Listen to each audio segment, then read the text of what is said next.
You ask Tiger to solve. This deals with linear equations with one unknown. The final result is x equals 486/5. Let's solve it step by step. Simplify the expression. Find the greatest common factor of the numerator and denominator. Factor out and cancel the greatest common factor. Isolate the x. Multiply both sides by 27. Group like terms. Multiply the coefficients.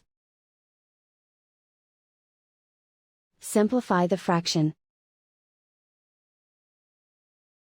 Multiply the fractions. Simplify the arithmetic. And so the final result is x equals 486/5.